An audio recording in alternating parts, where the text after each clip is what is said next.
The life and the witness of St. Teresa of Calcutta has inspired countless people over the last 75 years or so.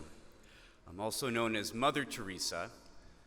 Mother Teresa spent a large portion of her life living and walking on the streets of Calcutta in India, ministering to the poorest of the poor in this place which was considered to be one of the poorest places on the planet.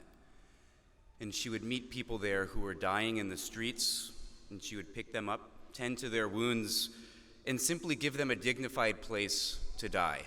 That was sometimes the only thing that she could offer them. And people knew about this around the world and would come from all kinds of places to visit with Mother Teresa and to assist her in her work.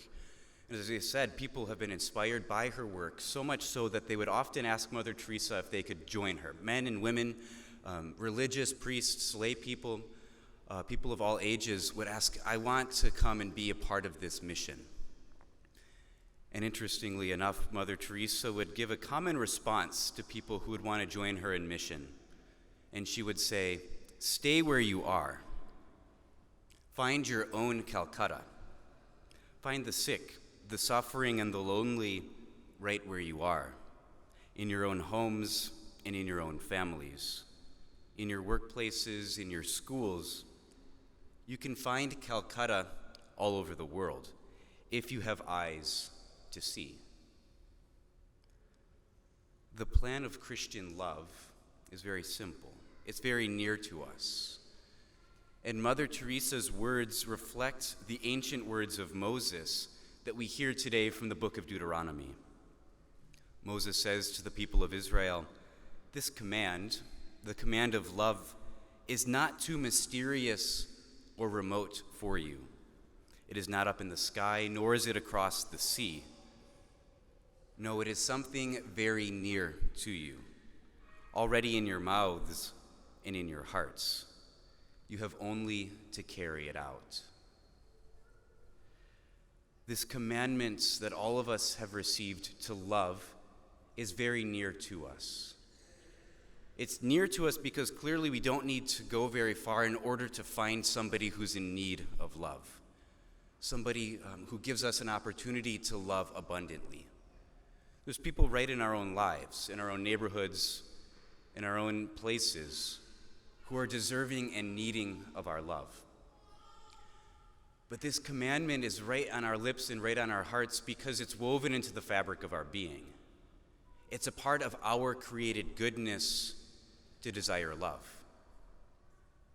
The greatest desire of every human heart is to love and to be loved. And for that reason, this commandment isn't very mysterious. It's very familiar to us. It's so close to us. All we have to do is be ourselves, and then we carry out this call to love tremendously. What's important is that we don't go out of our way.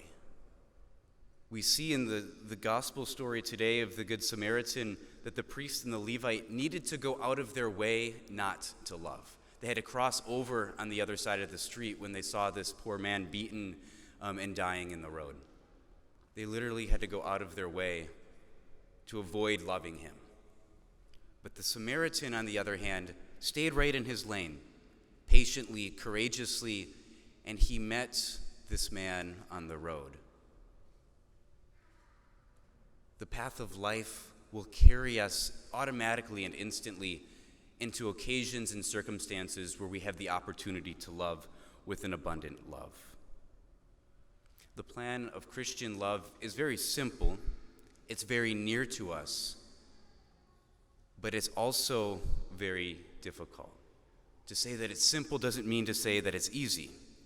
And so in my eyes, there's a couple of steps that can assist us in being able to love as we're called to love. Step one, first, allow yourself to be treated by Jesus, the Good Samaritan.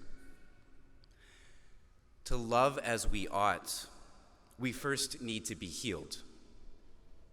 So allow Jesus as healer to love you daily. Allow yourselves to be loved by Christ. Each of us is wounded, yes. Each of us suffers from wounds that are not our fault.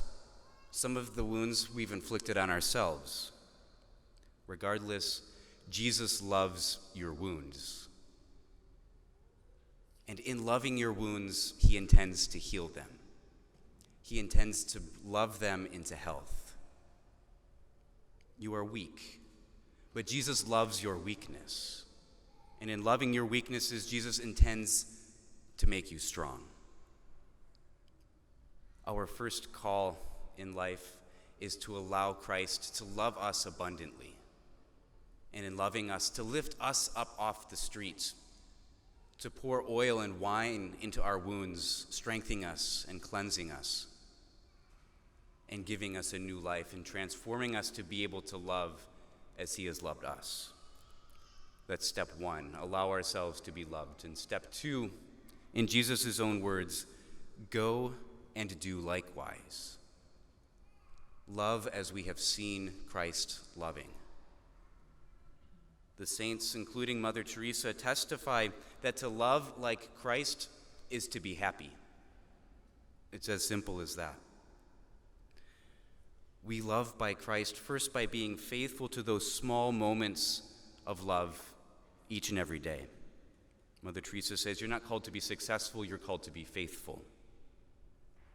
By being faithful to those small occasions of love, we in fact open ourselves up to God's grace, which further increases our capacity for love, which is the same as our capacity for joy. By being faithful in those small moments of love, we increase our ability, by God's grace, to love more deeply in those large moments. We are loved tremendously by Christ. Allow yourself to be loved. Allow yourself to be healed. And then go and do likewise.